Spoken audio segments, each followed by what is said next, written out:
नमस्कार दोस्तों, ocean network में आपका स्वागत है। सबसे पहले तो क्षमा याचना, पिछले 24 घंटे में 48 घंटे में कोई प्रोग्राम नहीं कर पाए, थोड़ा-सा स्वास्थ्य ठीक नहीं था। लेकिन आज थोड़ी हिम्मत है तो इसलिए कर रहे हैं। जो डोनाल्ड ट्रंप पर हमला हुआ है, उसने पूरी दुनिया को कुछ चीज़ें सोचने के लिए मजबूर कर दिया है। जिस तरह फ्रांस के नतीजे आए, जिस तरह वहाँ गोलबंदी की गई राष्ट्रवादियों को घेरने की, वो सत्ता में ना आने पाए, इसकी भरसक कोशिश की गई। इसके अलावा भारत में भी आपने देखा, देशी विदेशी तमाम ताकतों ने पूरा जोर लगा दिया था कि नरेंद्र मोदी किसी भी तरीके से तीसरी बार प्रधानमंत्री ना बनने पाए, और अगर फिर भी उनको ना रोकने पाए तो उनकी सीटें इतनी कम कर दी जाएं कि फिर एनडीए जो है वो किसी दूसरे चेहरे को सामने लाने के लिए मजबूर हो जाए, या कोई टूट-फूट करके, कोई चमत्कार करके इंडिया अलायंस का ही कोई चेहरा, राहुल गांधी या कोई, उसको प्रधानमंत्री बना दिया जाए। लेकिन मैं तो शाबाशी दूँगा भारत के मतदाताओं को, जिन्होंने प्रधानमंत्री नरेंद्र मोदी को इतना भी मजबूर नहीं रखा कि वो सरकार ना बना सकें। अब एनडीए की 300 के करीब सीटें हैं, वो पूरी धमक के साथ सरकार चला पाएँगे, ऐसा मुझे यकीन है। लेकिन ये जो अमेरिका में घटना हुई है और जो फ्रांस में हुआ है, इससे जो सवाल खड़े हुए हैं, उनके जवाब हमें तलाश करने पड़ेंगे। सवाल ये खड़े हुए हैं कि जो भी राष्ट्रवादी हैं, क्या उनको किसी भी तरह से, किसी भी कीमत पर और कहीं तक भी जाकर के रोकने के लिए पूरा एक नेक्सस फिर से गोलबंदी कर रहा है?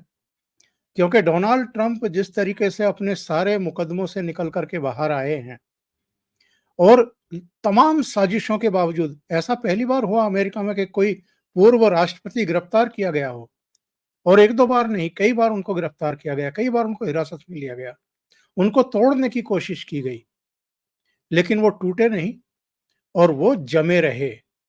और मैं तो उनकी हिम्मत की दाद देता हूँ। इतनी बड़ी घटना कि मौत एकदम कान से छू करके निकल गई, और उसके 1.5 मिनट के भीतर, 2 मिनट के भीतर वो मुक्का तान करके खड़े हो गए। ये उनकी राजनीतिक प्रतिबद्धता और उनकी मानसिक मजबूती का परिचायक है। और इस घटना से बिल्कुल ये साफ हो गया है कि अब तो डोनाल्ड ट्रंप को कोई ताकत रोक नहीं पाएगी वापसी से। उनका जो 8 साल का कार्यकाल है, जो बीच में 4 साल के लिए बाधित हो गया था, ऐसा लगता है कि वो पूरा करेंगे। मेरे साथ जुड़ रहे हैं एक खास मेहमान, आपके चिर परिचित अनुपम मिश्रा जी। अनुपम जी, बहुत स्वागत है आपका। नमस्कार। नमस्कार। अनुपम जी, पहले तो मैं यही जानना चाहूँगा कि ये ट्रंप पर जो हमला हुआ है, क्या केवल ट्रंप पर ही हमला है, या राष्ट्रवादियों के लिए एक बहुत बड़ा संदेश और संकेत है? एक जो कोशिश की जा रही है पूरी दुनिया में कि साहब, अगर ऐसे आप रास्ते से नहीं हटोगे, तो हमारे पास दूसरे ज़रिए भी हैं। देखिए, पिछले 1 साल में पहले आपने देखा जापानी प्रधानमंत्री आबे, उनकी हत्या देखी।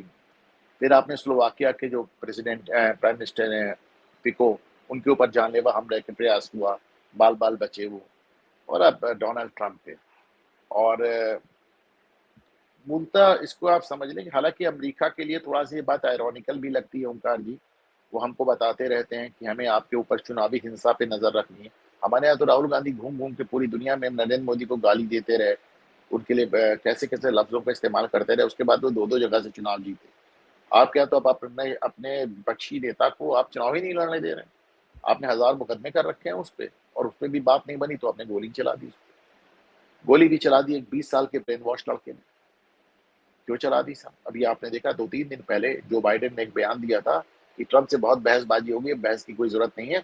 अब तो हमको उनको बुल्स आय में लेना चाहिए, यानी उनको गोली के निशाने पे लेना चाहिए, और किसी ने उनकी बात से प्रभावित होकर उनको बुल्स आय पे और गोली के निशाने पर ले लिया।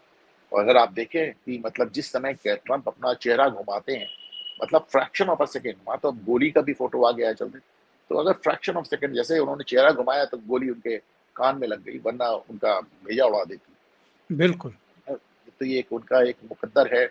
आज बल्कि मैं एक बड़ी दिलचस्प चीज भी बता रहा था अपने चैनल घूमता आईना पर, कि आज से तकरीबन 50 साल पहले 1976 में जब पहली बार अमेरिका में भगवान जगन्नाथ की रथ यात्रा निकाली जा रही थी और कोई साथ में नहीं था, तो ये डोनाल्ड ट्रंप थे, उस समय बड़े युवा हुआ करते थे।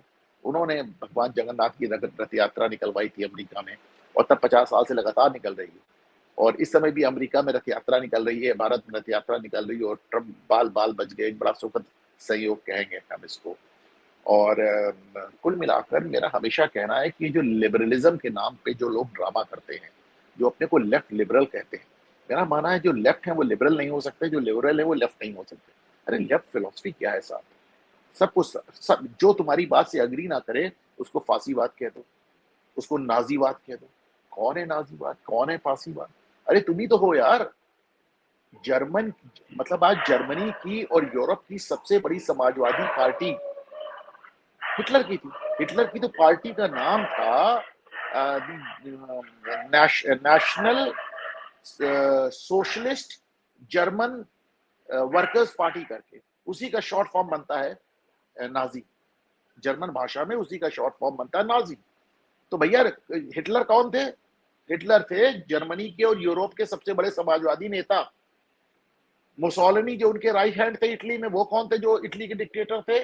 वो तो कम्युनिस्ट पार्टी के इतने बड़े चैंपियन, जो कहते थे मुझसे बड़ा मार्क्सवादी इस दुनिया में कोई हुआ नहीं, और कार्ल मार्क्स से बड़ा कोई समाजवादी विचारक इस विश्व में पैदा नहीं हुआ। अवंती करके एक मार्क्सवाद की और कहते कम्युनिस्ट की एक कम्युनिस्टों का एक मुखपत्र होता था, उसके एडिटर थे ये, लेनिन के चेला थे। तो साहब एक समाजवादी और एक वामपंथी ने मिलकर सेकेंड वर्ल्ड वॉर कर डाला, और सेकेंड वर्ल्ड वॉर में उनको उसका क्या नाम है, मदद किसकी मिली?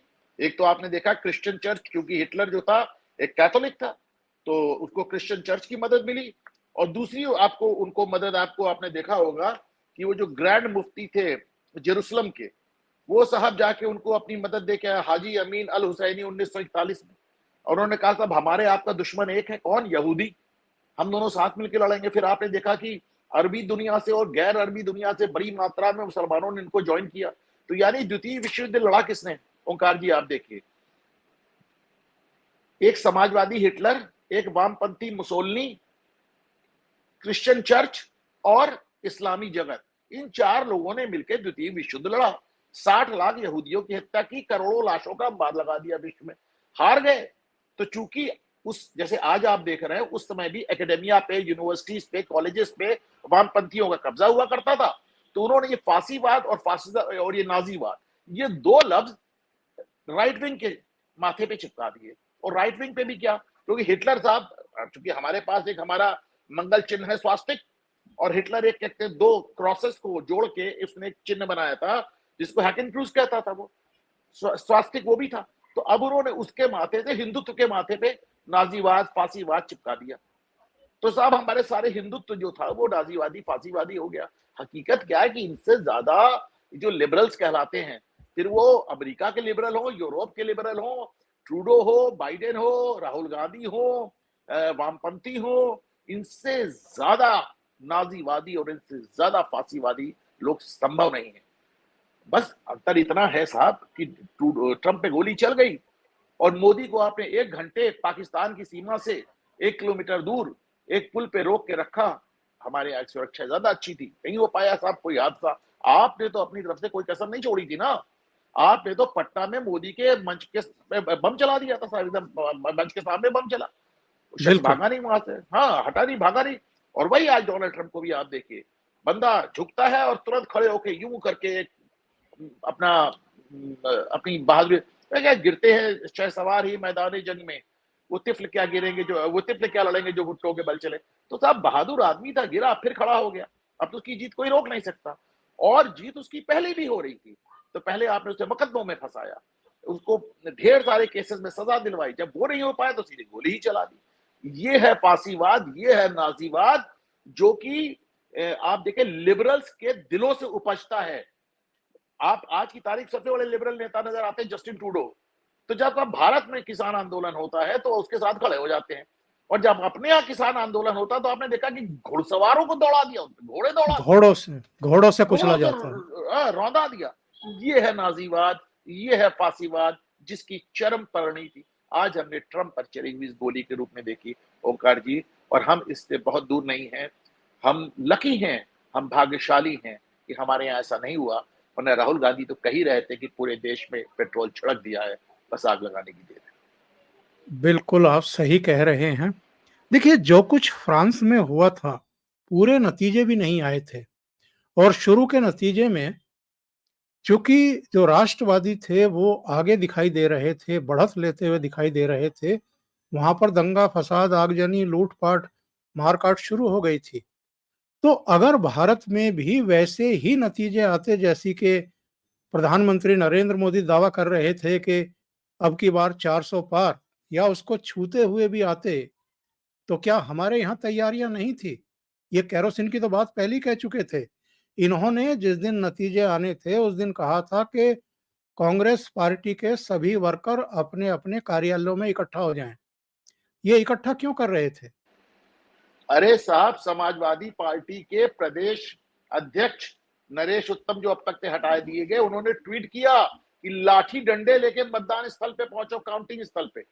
उन्होंने कहा लाठी डंडे बल्लम लेके काउंटिंग स्थल बुला लिया लोगों को, और लोग पहुंच भी गए, और लोग पहुंच भी गए।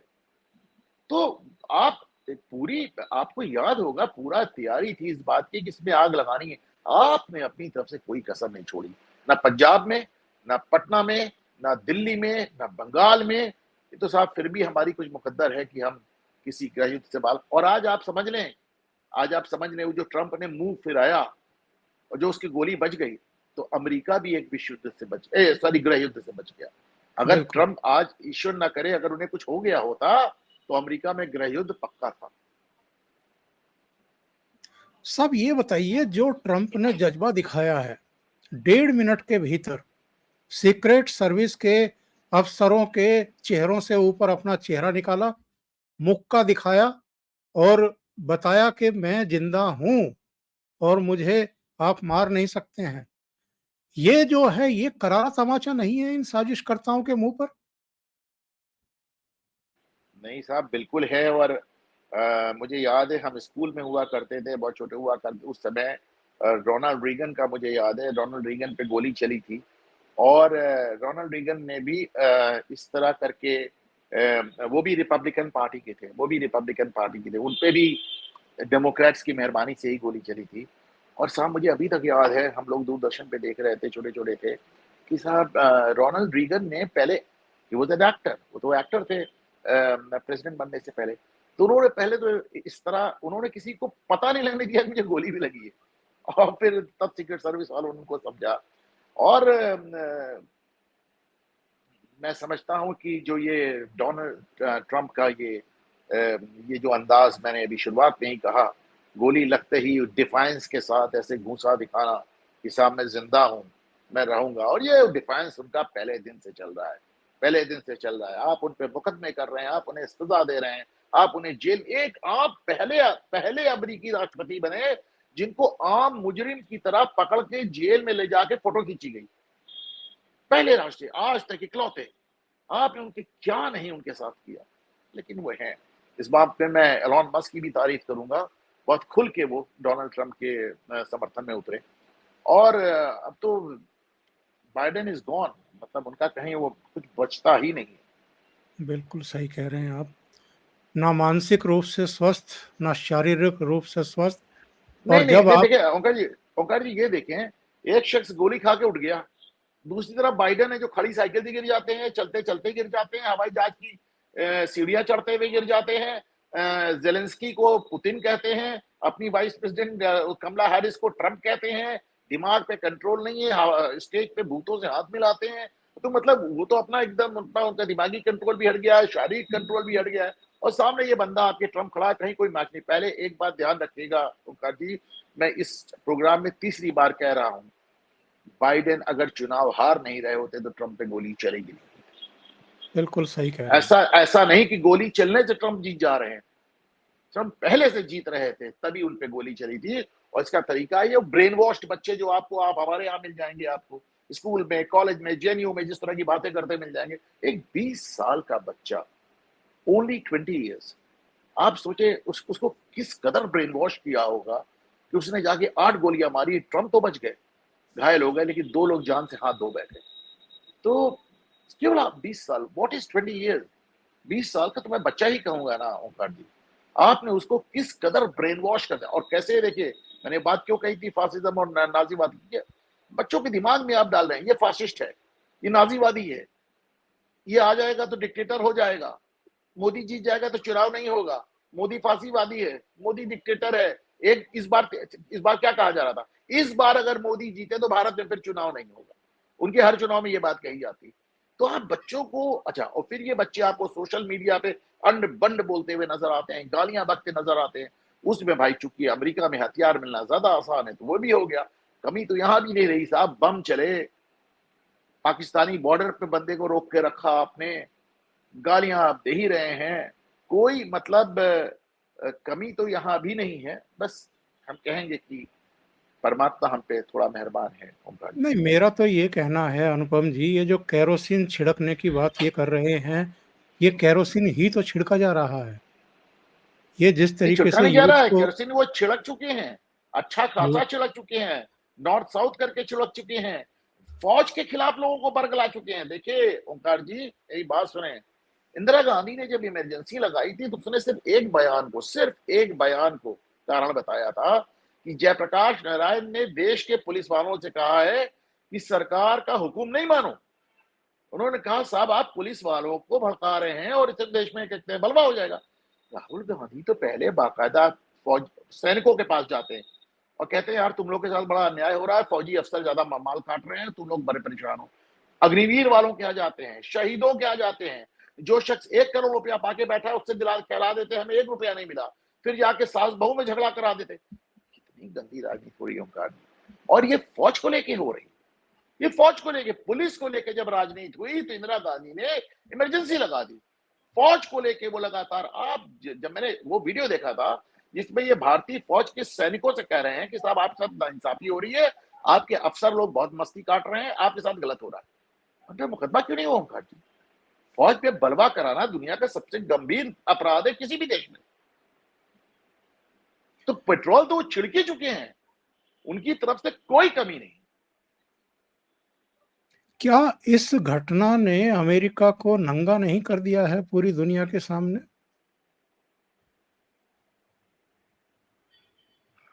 इस घटना ने लिबरल्स को, जो अपने आप को लिबरल कहते हैं, लिबरल को हिंदी में क्या कहते हैं ओंकार जी? कहते तो उदारवादी हैं, पर वो उदारवादी, उदारवादी, उदारवादी। तो ये जो उदारवादी राजनीति का घिनौना चेहरा सामने ला दिया। जिसको तुम डिक्टेटर कहते थे ट्रंप को, उसको गोली खानी पड़ी। जिसको तुम डिक्टेटर कहते हो मोदी को, वो गालियां खा के राज कर रहा है, गालियां, उस पर बम फेंके जा रहे हैं। एक 3 महीने का मुख्यमंत्री, 3 महीने का मुख्यमंत्री भारत के, दुनिया के सबसे बड़े लोकतंत्र के प्रधानमंत्री को जाम में फंसा देता है, वो भी बॉर्डर के नजदीक। उसके साथ और उसको आप डिक्टेटर कहते हैं। देखिए, डिक्टेटर होने की पहली एसिड एसिड टेस्ट क्या है? एक डिक्टेटर को आप 2 बार डिक्टेटर नहीं कह सकते। पहली बार में आपका पत्ता साफ हो जाएगा। वो तो बंदा 10 साल से गाली खा रहा है, ऐसी कोई गाली नहीं जो उसके लिए ना बनी, ऐसा कोई हमला नहीं जो उस पर नहीं हुआ, बम से हमला हो गया, सब कुछ हुआ। वही ट्रंप के साथ, आप उसे डिक्टेटर कहते थे जब वो सत्ता में था तब गाली देते थे, जब सत्ता से बाहर है तब गाली दे रहे हैं। नरेंद्र मोदी को आपको याद होगा इन पे कितने कितने मुकदमे कर दिए गए। गुजरात के मुख्यमंत्री थे, आगे 8-8 9 9 घंटा सीबीआई हेडक्वार्टर में बैठे रहते थे, बयान देते रहते थे। और उसके बाद जब मीडिया इनसे पूछता था, राहुल गांधी को जब सीबीआई ने बुलाया तो उन्होंने धावा बोल दिया कांग्रेसियों को लेके, तोड़ डालो फोड़ डालो। नरेंद्र मोदी को अभी तक उनका देखिए वीडियो वायरल है, मैंने ट्वीट किया है, उनसे कहा कि बस सीबीआई आपको रोज बुला रही है, आपसे पूछताछ कर रही है 8-8 घंटा। तो उन्होंने कहा वो सीबीआई का हक है, वो भारत के एक नागरिक के रूप में भारत उत्तर और एक राज्य के मुख्यमंत्री के तौर पे मेरा ये फर्ज है, मेरा ये कर्तव्य है कि मैं उनके सवालों का जवाब दूं, इसको अदरवाइज मत लीजिए। अब देख लें, दोनों में अंतर देख लें। अरे साहब, अरविंद केजरीवाल जवाब देने नहीं जाते, बुलावे पे नहीं जाते। राहुल गांधी जाते हैं तो भीड़ लेके जाते हैं, और ये मोदी का जवाब था। तो उसी तरह डोनाल्ड ट्रंप को आप देखें, बंदा गिरफ्तारी दिया, बंदे ने जाके एक आम मुजरिम की तरह हाथ में प्लेट लेके फोटो खिंचाई। आप सोचिए इसको, दुनिया का सबसे ताकतवर शख्स जो कि अमेरिकी के राष्ट्रपति कहलाता है, तो आपने उस पर सारे जुल्म कर डाले, और डिक्टेटर भी वही है, और अब गोली भी ठोक दी उसके ऊपर। क्या इन लोगों को इस बात का एहसास हो चला है कि डोनाल्ड ट्रंप को वापस आने से रोकना बहुत मुश्किल है और जब ये वापस आ जाएँगे, उसके बाद ये बहुत लंबी पूँछ लगाने वाले हैं इन सबको? देखिए, आज दो घटनाएं हुई जिनका मैंने ट्वीट किया है। डोनाल्ड ट्रंप पे गोली चली, चार बड़े पब्लिकेशंस मैंने ट्वीट किए हैं, New York times, Washington post, CNN और एक और। ये सब बता रहे हैं ट्रंप की सभा में भगदड़, ट्रंप गिर गए। इमेजिन कीजिए, आज की तारीख में जब झूठ बोलने की गुंजाइश नहीं बची है, 5 मिनट के अंदर पूरी दुनिया जान गई कि गोली चली ट्रंप पे। इतने बड़े बड़े पोर्टल्स, इतने बड़े बड़े अखबार, इतने बड़े बड़े न्यूज़पेपर्स ये बताने को नहीं तैयार है कि डोनाल्ड ट्रंप पे गोली चली है। ये कह रहे हैं भगदड़ हो गई, ट्रंप गिर गए, बेहोश हो गए। क्या बोल रहे हो यार? पहली चीज, मतलब ये है वो गोदी मीडिया जिसको आप गोदी मीडिया कहते हैं। ये वो गोदी मीडिया है कि साहब ट्रंप को गोली मार दी गई, और आप कह रहे हैं कि ट्रंप बेहोश होकर गिर गए, ट्रंप की सभा में भगदड़ है। मैंने ट्वीट किया, साहब उठाए उसको, मैंने एक कोलाज बनाया 4 अलग अलग न्यूज़पेपर्स का, CNN, Washington post, New York times. आप सोचे तमाशा बात, सोचे जब सबको मालूम है कि सच छुप नहीं सकता, ये तब भी झूठ बोलने पे आमादा है। ये है वो अरे गोदी साहब, मीडिया। वहाँ का मीडिया तो तब भी बेहद बेशर्मी दिखाता था जब ये राष्ट्रपति थे। तब भी दिखाता था, अब भी दिखा रहा है साहब, अब भी दिखा रहा है। आपको परेशानी की अंबानी के यहाँ शादी में इतने पैसे क्यों खर्च हुए? अरे मूर्खों, जरा ये सोचो कि पैसे जो खर्च हुए, ऐसा थोड़ी ना कि अंबानी अपने आने वाले हर आदमी की जेब में लिफाफे डाल रहा था। अगर उसने 1000 करोड़ रुपए खर्च किए, तो उसमें कम से कम 10,000 लोगों का फायदा हुआ होगा ना। फूल वालों को दिया होगा, म्यूजिक वालों को दिया होगा, बारात वालों को, मतलब तमाम तैयारियों, बिजली वालों को दिया होगा, पानी वालों को दिया होगा, खाने वालों को दिया होगा, तंबू कनात वालों को दिया होगा, गाड़ियों को दिया होगा, ड्राइवरों को दिया। आप सोचिए वो पैसा इसी तरह तो इकोनॉमी में जाता है। मैंने हमेशा कहा कि भारत में शादी ब्याह एक इकोनॉमी का बहुत बड़ा हिस्सा है। एक मामूली आदमी भी अगर शादी में 5 लाख रुपए खर्च करता है, तो 5 लाख रुपए कितने लोगों में बढ़ जाता है। बिल्कुल। तो ये आपको तो खुश होना चाहिए कि कितना बड़ा शो हो रहा है एक, और आप उस पे भी आपको कमेंट हो रहा है कि साहब ये अंबानी थे। नहीं यार, अपना देखो, हमारे चुनाव पे कमेंट करते हो, तुम्हारे ये मतलब 8वां राष्ट्रपति है, 4 मर गए, 3 घायल, 7 मतलब किस तरह का तुम्हारा अपने यहाँ देखो कल्चर है। अब मैं आता हूँ एक अहम सवाल पर, अनुपम जी। देखिए, नरेंद्र मोदी की गड़बड़ी क्या है या खुलापन क्या है? रोड शो पर निकल जाते हैं, और इनके रोड शो जो हैं वो देर रात तक चलते हैं। कई बार जो एक लक्ष्मण सीमा होती है चुनाव आयोग की तरफ से, तब तक चलते हैं। अंधेरे में भी रोड शो करते हैं, जनसभाएं भी करते हैं, पब्लिक के बीच में भी जाते हैं। ऐसा तो है नहीं कि नरेंद्र मोदी भी कोई इस खतरे से अब अनभिज्ञ होंगे या अछूते रहे होंगे। और दो घटनाओं का तो आपने जिक्र कर ही दिया। एक, वो फिरोजपुर के रास्ते में जब ये जा रहे थे, तब एक बिल्कुल 25 किलोमीटर दूर पाकिस्तान की सरहद, जहां पर ब्लॉक कर दिया गया रोड, और एक पुल पर इनको खड़े होना पड़ा। 20-25 मिनट वहां खड़े रहे और फिर वापस बठिंडा पहुंच करके दिल्ली का विमान पकड़ लिया। और दूसरी घटना पटना में हुई थी। नरेंद्र मोदी को उनकी सुरक्षा में लगी हुई एजेंसियों को क्या बहुत सतर्क हो जाने की जरूरत है? साहब केवल मोदी नहीं है, आप देखिए जापानी प्रधानमंत्री मार डाला गया, स्लोवाकिया के प्रधानमंत्री आपने देखा उसके ऊपर हमला हुआ, ट्रंप पे हमला हुआ। हमारे अपने देश में इंदिरा गांधी की हत्या हो चुकी है, राजीव गांधी की हत्या हो चुकी है। तो साहब सिक्योरिटी तो मुझे लगता है कि आपको अपनी थोड़ा दुरुस्त करनी भी पड़ेगी, क्योंकि षड्यंत्र हर जगह हो रहा है। एक बराक ओबामा आपको हर जगह मिलेगा। आपको क्या लगता है कि जो बाइडेन कर रहे हैं वो जो बाइडेन कर रहे हैं? जो बाइडेन के नाम पे राज भी ओबामा ने किया और जो बाइडेन की पॉलिसी भी ओबामा बनाते हैं। आज मैं ओबामा के ट्वीट देख रहा था, सामने लाइव ब्रॉडकास्ट में ट्रंप को मारा गया और वो ट्वीट कर रहे हैं कि अभी कुछ खास पता नहीं है, पता नहीं क्या। बड़ा अजीब सा ट्वीट है उनका। तो ये बराक ओबामा के पपेट्स हैं। बाइडेन की अपनी कोई हैसियत नहीं है। राहुल गांधी क्या है? राहुल गांधी आपको लगता है कि पॉलिटिकली बहुत मैच्योर आदमी है? वो भी अपने पपेट है, वो किसी और के पपेट है। तो जाहिर सी बात है, षड्यंत्र हर जगह है। जापान में भी है, स्लोवेकिया में भी है, अमेरिका में भी है। आप देखिए पुतिन अपनी सुरक्षा का कितना ज्यादा ख्याल रखते हैं। शी जिनपिंग देखिएगा। तो आपको अपनी सुरक्षा का ख्याल तो रखना ही होगा। और वो भी नरेंद्र मोदी, जिनके लिए सोशल मीडिया पे आके दो दो टके के लोग क्या क्या लिखते हैं। अरे साहब, नरेंद्र मोदी को बोटी बोटी टुकड़े टुकड़े कर डालने की धमकी देने वाला आदमी उनके सामने संसद में बैठा है। बिल्कुल। जिस आदमी का क्लेम टू फेम यही है, जिसको टिकट ही इसलिए दिया गया, उसको टिकट ही इसलिए दिया गया क्योंकि उसने कहा था कि मोदी को छोटे छोटे टुकड़े कर देंगे, बोटी बोटी कर देंगे। वो आपके सामने संसद में बैठा है साहब। ऐसे आदमी को टिकट भी देती है कांग्रेस और वो जीत भी जाता है। ये बहुत कुछ कहता है ओंकार जी। ये बात, ये बहुत कुछ कहती है ये बात। इमरान मसूद की जीत बहुत कुछ कहती है। तो जाहिर सी अभी बात अभी है, नरेंद्र मोदी को अपनी सुरक्षा को लेकर, और मैं मान के चलता हूँ ओंकार जी कि हमारे यहाँ जो सुरक्षा एजेंसीज हैं उन्होंने इन सब चीजों का नोटिस लिया होगा, क्योंकि मोदी साहब बहुत रोड शो करते हैं, बहुत ज्यादा रोड शो करते हैं। और आपने देखा वो तो किसी भी इलाके में चले जाते हैं, किसी भी जी, जी, इलाके में जी। जाके रोड शो करते हैं। तो अब चलिए, मतलब हम और आप तो सिर्फ उम्मीद ही कर सकते हैं, दुआ कर सकते हैं। अनुपम जी, बहुत-बहुत धन्यवाद आपका।